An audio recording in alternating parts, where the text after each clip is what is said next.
तो hello guys, तो कल पार्ट 13 के अंदर जो अपन पूरा पढ़ने वाले थे कि मतलब फैक्टर अफेक्टिंग अपन ने पढ़ लिया था। फिर अपन उसके बाद पढ़ने वाले थे determination of A coefficient of A permeability, जो कुछ टेक्निकल मतलब प्रॉब्लम के कारण नहीं हो पाई थी, तो वो आज अपन पढ़ेंगे।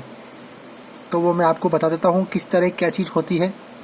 तो देखो क्या होता है, determination of A coefficient of A permeability के अंदर तीन मेथड दिए हैं।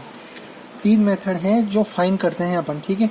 तो देखो लेबोरेटरी मेथड, सबसे पहले लेबोरेटरी मेथड आता है, फिर आता है एक फील्ड मेथड, फिर आता है इनडायरेक्ट मेथड, और उसके बाद एक और मेथड आता है, वो होता है कैपिलैरिटी परमेबिलिटी टेस्ट। तो अगर अपन बात करें लेबोरेटरी मेथड, तो लेबोरेटरी मेथड में आता है, लेबोरेटरी के नाम से समझो लेबोरेटरी, तो लैब में जो आप परफॉर्म करते हो, तो उसमें आता है कांस्टेंट हेड परमेबिलिटी टेस्ट और वेरिएबल हेड परमेबिलिटी टेस्ट। फिर उसके बाद एक आता है फील्ड मेथड। फील्ड मेथड की अपन लिख लेते हैं।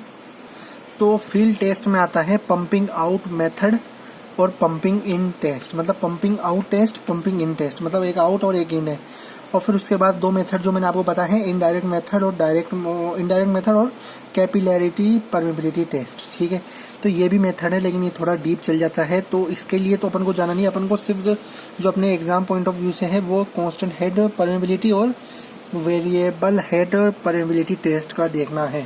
और अगर आपको एग्जाम पॉइंट ऑफ व्यू से अगर ये पंपिंग आउट मेथड और पंपिंग इन टेस्ट भी जानना है तो आप बता देना, वो भी बना देंगे, लेकिन ये बड़ा इंपॉर्टेंट है, तो इसको अपन बहुत अच्छी तरह पढ़ते हैं कांस्टेंट हेड परमेबिलिटी टेस्ट को। तो चलो चलते हैं। तो जैसा आपको दिख रहा है कांस्टेंट हेड परमेबिलिटी टेस्ट, तो एक बार इस डायग्राम को जूम आउट कर देते हैं। बहुत अच्छा बड़ा डायग्राम है, और इस पेज को थोड़ा ऊपर ले आते हैं। तो अब देखो, एक बार आप इसको फोकस मार लो, सिर्फ है ना, फोकस मार लो, या फिर आप इसको ड्रॉ भी कर सकते हो। तो बड़ा ही मेहनत से बनाया था, एक बार आप देख लो पोज करके, इसलिए मैंने रख दिया। ये देखो, बस नीचे बस एक कांस्टेंट हेड चेंबर लिखा है और एक ये मेजरिंग जार लिखा है, बाकी इतना ही है, इसे समझ लो। तो इसको आप बनाना चाहो तो बना सकते हो। फिर अपन इसको जूम आउट कर करके एक एक चीज़ समझेंगे कि क्या चीज़ होती है, क्या चीज़ नहीं होती, ठीक है। तो मैं बस ये बता दिया, अब करते हैं स्टार्ट जूम करके। तो कांस्टेंट हेड परमेबिलिटी टेस्ट के अंदर देखो क्या होता है, जो अपनी परमेबल सॉइल होती है, मोर परमेबल सॉइल, उसके लिए अपन ये टेस्ट करते हैं। अपन को फाइंड करना है कि कितना कांस्टेंट हेड है। समझ लो परमेबिलिटी, अब आप समझ चुके हो। कांस्टेंट हेड अपन ने पिछली बार देखा था, तो ये चीज़ आपको पता लग गई कि अपन करना क्या चाह रहे हैं। इसमें नाम से पता लगा है कांस्टेंट हेड परमेबिलिटी, तो ये एक टेस्ट होता है और इंस्ट्रूमेंट का नाम है वो है कांस्टेंट हेड परमेबिलिटी। अब देखो, इसके अंदर मैं आपको बता सकता हूँ कि इसके अंदर एक मेटेलिक मोल्ड है, उसमें 100 mm डायमीटर है, और क्या बोलते हैं इंटरनल डायमीटर है। तो इसको बताने से पहले मैं आपको बताता हूँ कि देखो इस इंस्ट्रूमेंट में क्या क्या चीज़ है, इस इंस्ट्रूमेंट की क्या क्या चीज़ खासियत है, ठीक है।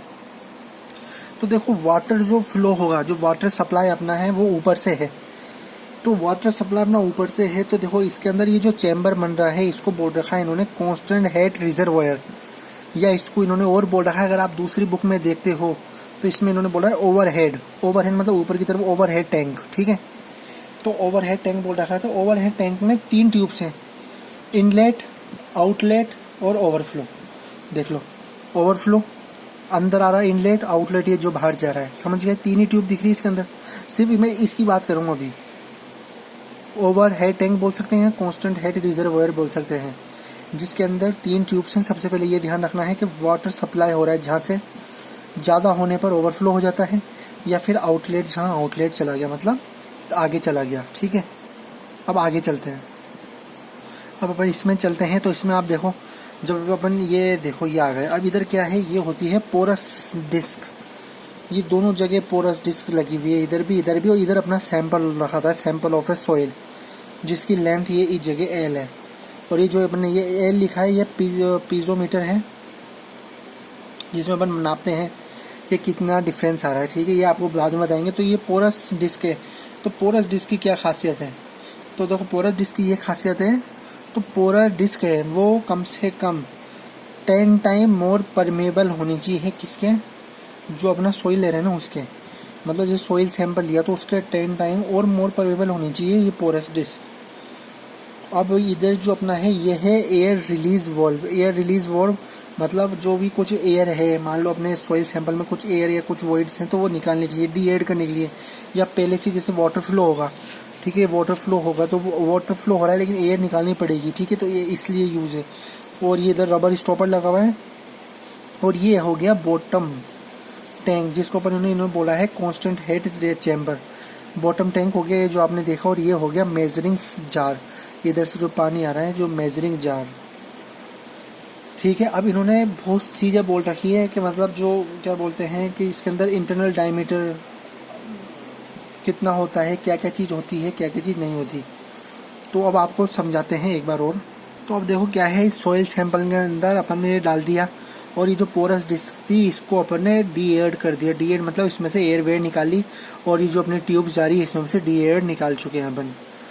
अब अपन से ये जो वाटर फ्लो होगा, तो वाटर फ्लो होगा तो देखो क्या बात है कि देखो एक तो ऊपर से वाटर आ रहा है और ये नीचे तक आ रहा है, तो इसके अंदर कुछ जो डिफरेंस होगा वो इसकी हाइड्रोलिक ग्रेडियंट पता लगाता है, समझ रहे हो, विथ डिवाइडेड बाय लेंथ। कहने का मतलब इतना सा है। तो मतलब कहने का मतलब क्या है कि देखो वाटर इसके अंदर आया, फिर ये आता आता देखो यहाँ से आता आता आता यहाँ पर आया और फिर यहाँ से आके इसके अंदर गया कांस्टेंट चैम्बर में और फिर यहाँ पर मेजरिंग जो जार है उसमें कलेक्ट हो गया। तो अभी ये चीज़ होने के बाद क्या हुआ कि देखो जो इसका हेड हुआ, हेड कॉजिंग फ्लो, मतलब कि difference in water level between the constant head reservoir. तो इसको आप इस तरह समझो, देखो मैं आपको बताता हूँ किस तरह समझो इसको। तो ये कह रहा है कि डिफरेंस इन वाटर लेवल किसमें, देखो ऊपर वाले टैंक से नीचे वाले टैंक का जो डिफरेंस है अगर डिवाइडेड बाय कर देते हैं length of a soil sample, तो ये अपन को बताता है कि हेड कितना कोज हुआ, causing head causing flow as, ठीक है। तो बस यही एक्सपेरिमेंट बताता है और कुछ नहीं बताता।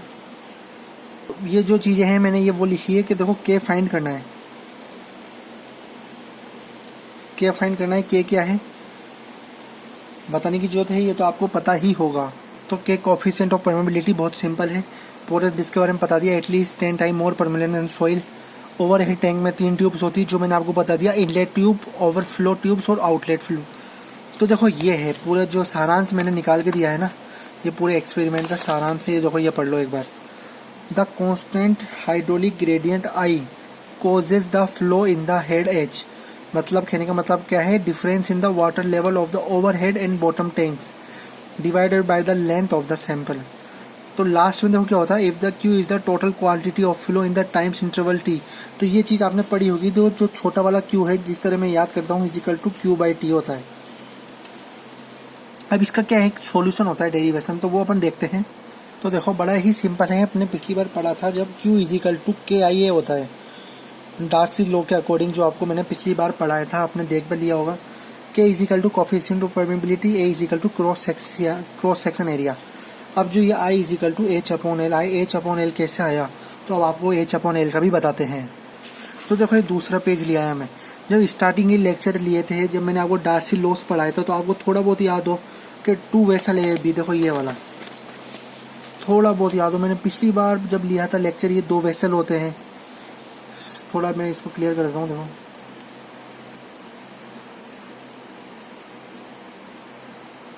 ठीक है, वो 2 वेसल होते हैं, उसके बारे में मैंने बताया था कि डेटम लाइन लोअर वाले से लेते हैं। इसमें हाइड्रोलिक हेड क्या होता है, पीजियोमेट्रिक सरफेस क्या होती है, ये अपन पीजियोमीटर ऐसे लगाते हैं, इधर सॉइल सैंपल भरते हैं, फिर फ्लो करते हैं सॉइल सैंपल का, तो पीजियोमेट्रिक लेवल ये सब चीज़ बताई थी। फिर उसके बाद मैंने आपको बताया था टोटल हेड इजिकल टू क्या होता है, इधर मैंने लिखा था एक जगह के, आपको पता है टोटल हेड इजिकल टू, तो देखो the total head equal to elevation head, pressure head and velocity head. ये आपको बताया था एलिवेशन हेड, प्रेशर हेड और वेलोसिटी हेड, इसके सब कुछ बताया था। अब उसके बाद अपने जब निकाला था तो हाइड्रोलिक हेड क्या आया था, I equal to H upon L. उसमें आई तो क्या था, हाइड्रोलिक ग्रेडियंट, एल क्या था, length of A soil specimen, और एच क्या था, हाइड्रोलिक हेड। तो देखो यही वही चीज़ आई है, हाइड्रोलिक ग्रेडियंट। तो I equal to H upon L अपन ने लिखा, ये चीज़ आप सुना, ये अपने पिछली बार अपन ने कर लिया था ये। तो डार्सी लॉस से ही निकाल रहे हैं। तो देखो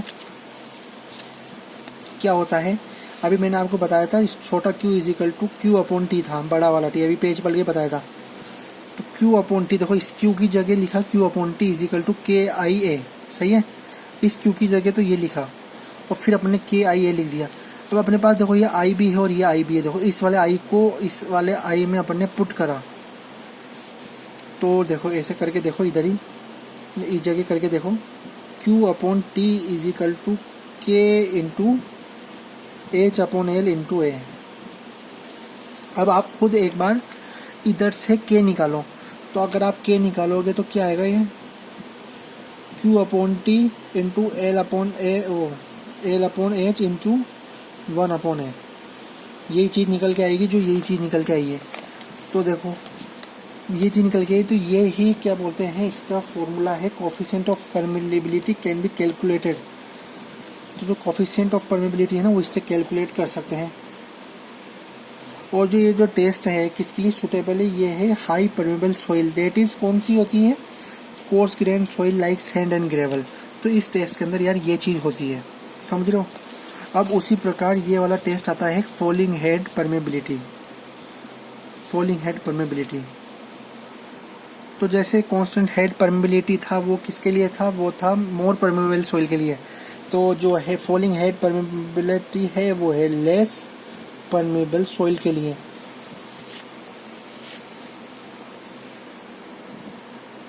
समझ रहे हो, एक चीज़ तो ये क्लियर हो गई। अब देखो इसके अंदर ये स्टैंड पाइप है, एक स्टैंड पाइप लगा रखा है, ये वो क्या बोलते हैं स्टॉप वॉच लगा रखी है इस जगह, ये एयर वेल्व लगा रखा है, रबर लगा रखा है, पोरस डिस्क उसी तरह लगा रखी है, सॉइल सैंपल, पोरस डिस्क, और ये रहा टैंक जिसके अंदर ये वाटर कलेक्ट होगा। अब इसमें इन्होंने मेजरिंग जार नहीं दिया और यही वो कांस्टेंट हेड चैम्बर है। तो इसका क्या इसमें होता है डेरिवेशन, तो वो डेरिवेशन बड़ा अच्छा सा है, आप कंफ्यूज हो सकते हो उसके अंदर, तो उसको मैं करवाऊँ नहीं करवाऊँ, बल्कि बस इसका क्या है, इसमें क्या न्यूमेरिकल आ जाते हैं।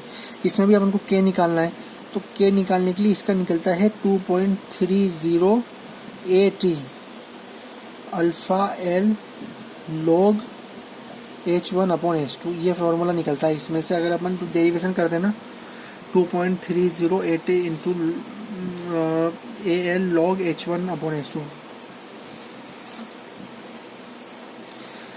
देखो एक्सपेरिमेंट वैसे ही होता है कि the vertical graduated stand pipe of non diameter is fitted at the top of perimeter. मतलब कहने का मतलब है कि देखो ये वाली स्टैंड पाइप को फिट करते हैं टॉप ऑफ द पोरस के ऊपर, जो ये पोरस डिस्क है, फिर उसके ऊपर ये सैंपल है अपना जो, फिर sample is place between two porous disc के बीच में अपन ने सैंपल रखा। तो यार ये लाइन थोड़ी मैंने खुद ने बनाई थी कि एक्सपेरिमेंट कैसे स्टार्ट करते हैं इसका, वो वेरिएबल हेड परमेबिलिटी इंपॉर्टेंट जो लाइन थी। ये देखो क्या लिखा है था, stand pipe is fitted with water to the required height, मतलब water stand pipe is fitted with water to required height. मतलब कहने का मतलब ये है कि जो इसमें स्टैंड पाइप मैंने आपको दिखाया पिछले वाले डायग्राम के अंदर, उसको फिट कर देते हैं और उसके अंदर वाटर कोई रिक्वायर्ड हाइट पे कर देते हैं। मतलब रिक्वायर्ड हाइट पे जैसे अपने ये अपने करा तो वाटर इधर जाके अपने अलाउ कर दिया कि यहाँ से अपने वाटर फ्लो होगा, ठीक है। अब allow the water in the stand pipe to flow through the sample to the constant head chamber from which it overflow and spill out. मतलब वही है, कांस्टेंट हेड चैम्बर दिखाया आपको, तो मात्रा की फ्लो होगा उसके बाद स्पिल आउट हो जाएगा। तो water level in the state pipe falls. तो देखो head is measure with reference to the level of water in constant head chamber. ये वाली लाइन बड़ी इंपॉर्टेंट थी कि तो हेड इज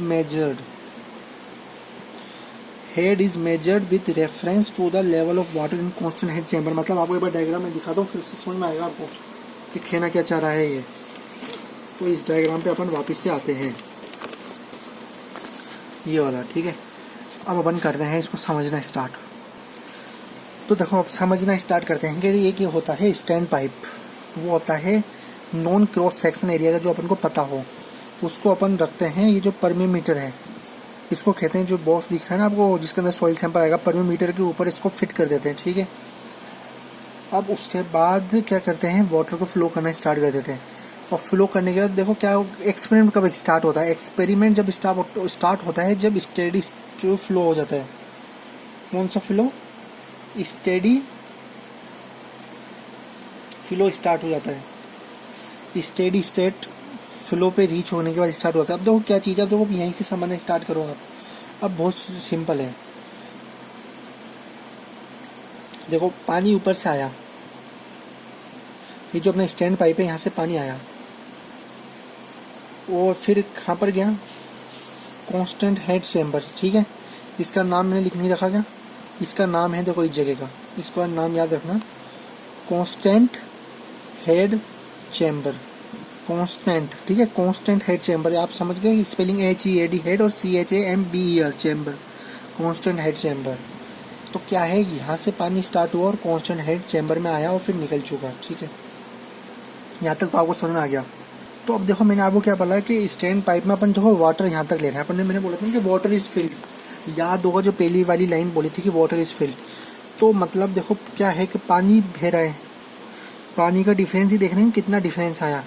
मान लो देखो इनिशियल पॉइंट पे पानी अपना यहाँ पर था, मान के चलो, तो अपन ने बोला H is equal to initial head और स्पिल आउट यहाँ तक हो रहा है, ठीक है, यहाँ से निकल रहा है, इसका ये है, ठीक है। तो यहाँ से यहाँ तक की जो अपने लेंथ ले ली वो ले ली H1। और जो हेड है ना अपन किससे रेफरेंस करते हैं, अपन रेफरेंस करते हैं level of water in a constant head, मतलब ये जो कांस्टेंट हेड चैम्बर दिख रहा है ना इसके लेवल तक, समझ रहे हो, कांस्टेंट हेड चैम्बर के लेवल तक अपन मेजर करते हैं, रेफरेंस पॉइंट लेते हैं। तो इधर अपन ने माना कि इधर इनिशियल पे अपना ये H1 इनिशियल हेड था, फिर अपन स्टार्ट करके पानी आता गया चैम्बर में और ओवरफ्लो होता गया और निकलता गया, स्पिल आउट होता गया। अब मान लो अपना यहाँ तक पहुँच गया, ये समझ रहे हो, ये यहाँ तक पहुँच गया, तो अपन ने क्या लिया H2 ले लिया, इसको मान के चलो यहाँ तक इसको H2 ले लिया, ठीक है। ये क्या हो गया, ये हो गया फाइनल हेड, इधर था इनिशियल हेड था, ये था फाइनल हेड। तो अब क्या है देखो कितना टाइम लग रहा है, तो time required for water level to fall from known initial head to the known final head. Known क्यों बोल रहे हैं, क्योंकि अपन को पता है कि जो ये अपना जो क्या बोलते हैं स्टैंड पाइप है वो non diameter non cross section area का है, और ये अपने पता लगा ही लिया कि जो हेड है उसको किस तरह मेजर करते हैं, तो head is measure with the reference of the level of water is constant head chamber. तो अब देखो मैं डेरिवेशन आपको करवाता हूँ, ये निकलेगा, अब ये कैसे निकलेगा इसको अपन सीखते हैं। चलो अब समझ में आ गया ना क्या चीज़ थी, स्टैंड पाइप का नॉन क्रॉस सेक्शन एरिया अपन को पता है, इधर पानी था, फ्लो आउट होते होते यहाँ तक पहुँच गया, तो इनिशियल तो ये था, फाइनल ये था, तो अब इसमें कितना टाइम रिक्वायर्ड हुआ पहुँचने में, उस चीज़ का करना है। तो अब नेक्स्ट पेज पे स्टार्ट करते हैं अपन।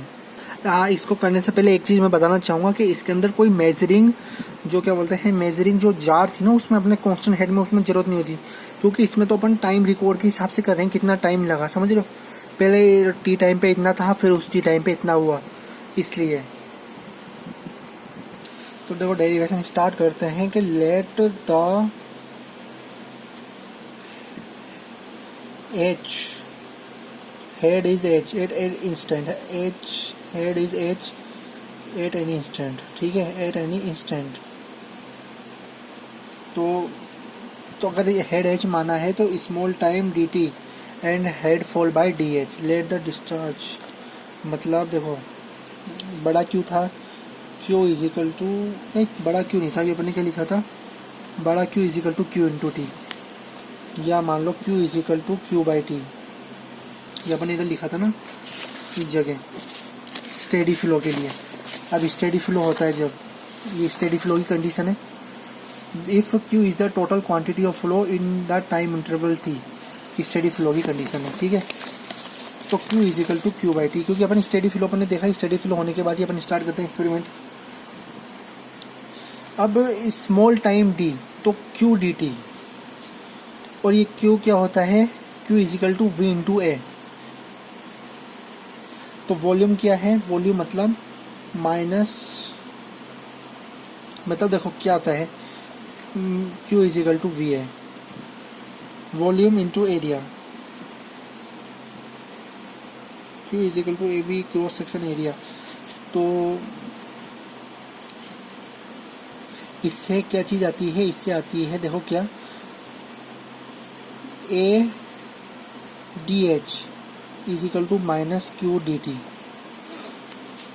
ADH ये तो सिर्फ ये याद करने की चीज़ है, वरना ये चीज़ आती है from the continuity of A flow, let the discharge हो द सैंपल बी Q, है ना।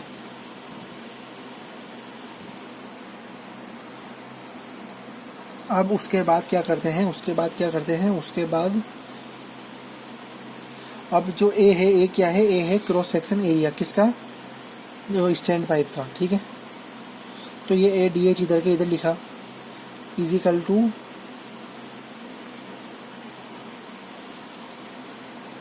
अब क्यू क्या होता है, क्यू होता है क्यू इजिकल टू के आई है, जो अपन ने अभी पढ़ा था, याद आ गया होगा थोड़ा बहुत, थोड़ी देर में अपन ने डार्सी लॉस में पढ़ा था। तो के आई है इंटू डी टी, समझ रहे हो, क्यू की जगह लिखा है के आई है और इंटू डी टी में चल रहा है। अब उसके बाद A D H equal to minus A K अपन ने बाहर निकाल लिया, इंटू आई क्या होता है, I equal to H by L, अभी हाइड्रोलिक ग्रेडियंट में पढ़ा था अपन ने, I equal to H by L, तो H by L into D T, समझ रहे हो। अभी आई की जगह देखो, एक एक बार स्टेप बता रहा हूँ मैं, पहले क्यू की जगह के आई ए लिखा, फिर आई की जगह एच बाई एल लिखा। तो अब ये क्या हो गया, ए K D T, A K ये D T upon A L,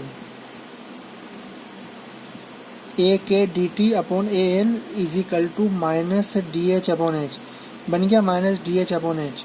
अब आपको इसको इंटीग्रेट करना है, तो देखो ए के ए एल, टाइम कितना लग रहा है T1 से T2, और इसमें ये याद रखना है T2 is greater than T1, time किसका ज़्यादा लग रहा है, T2 ज़्यादा होता है T1 से, क्योंकि फाइनल माइनस इनिशियल, तो T2 upon T1 d t is equal to minus, क्या अब डिफरेंस था किसमें, H1 से H2 में अपन ने देखा था ना, H1 H2 के लिए अपन लेके चल रहे थे, तो डी एच अपॉन एच अपना आ चुका है।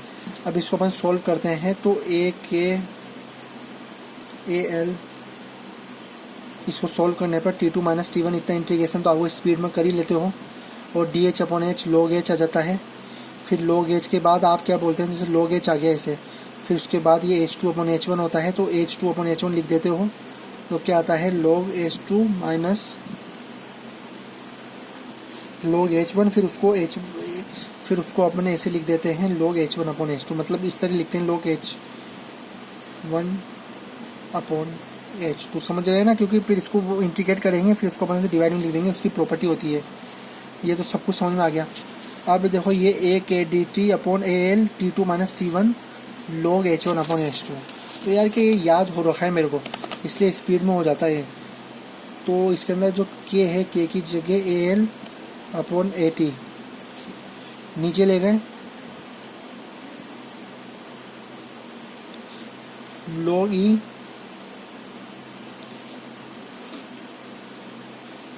H1 अपॉन, माइनस साइन था तो माइनस साइन की वजह से ये चेंज हो गए, ये जो प्रॉपर्टी के अंदर है। अब आप बोलोगे कि ये जो टाइम है टी कैसे आया, कि पीछे तो T2 अपॉन T1 था, तो देखो क्या होता है T is equal to T2 minus T1, तो the time interval during which the head reduce from H1 to H2, ये लाइन होती है, ये चीज़ आ गया। अब जो आप लॉग ई को सॉल्व करते हो, लॉग ई को कभी कैलकुलेटर में सॉल्व करके देखना, आपके पास अगर फंक्शन 82 वाला हो तो उसमें बता देगा ये k is equal to 2.30 AT, फिर ए एन लॉग 10 हो जाएगा, लॉग ई है ना तो लॉग 10 हो जाएगा H1 अपॉन H2। अब आपको लग रहा होगा यार इंटीग्रेशन सॉल्व कर रहा है तो इधर आया था H2 माइनस H1, तो H1 अपॉन H2 होना चाहिए था, लेकिन इधर जो माइनस का साइन था ना, माइनस के साइन की वजह से ये आप चेंज हो गए प्रॉपर्टी के कारण, तो ये चीज़ आप डेरिवेशन होता है, तो ये डेरिवेशन बड़ा इंपॉर्टेंट है। अब जो अपने देखो यहाँ पर पहली बार इसलिए मैंने लिख लिया था डेरिवेशन, क्योंकि आप यार इसको बताऊंगा तो आप कंफ्यूज हो गए, तो फिर ये एक ही चीज़ निकली इन दोनों से, ये देखो ये जो मैंने लिख रखा है ना, और ये जो मैंने इधर निकाला, ये देखो ये रहा और ये रहा, तो देख लो बिल्कुल एक ही चीज़ है, दोनों चीज़ जो मैंने लिखी थी, तो ये चीज़ याद कर लेना, इसमें न्यूमेरिकल बन सकते हैं, ये आपको एक टाइम लॉग H1 H2 ये सब चीज़ गिवन होगी, सिर्फ फॉर्मूला लिखना है और डायरेक्ट आंसर निकालना है। तो बस यार आज के लिए इतना ही, और अगर अभी भी देखो कुछ भी समझ में नहीं आया तो कमेंट कर देना, आपको कमेंट में ज़रूर बता देंगे वापस से। आज के लिए इतना ही, और अगर नहीं आता तो कोई बात नहीं यार, वापस से आपको समझा देंगे। आज के लिए इतना ही, thank you very much for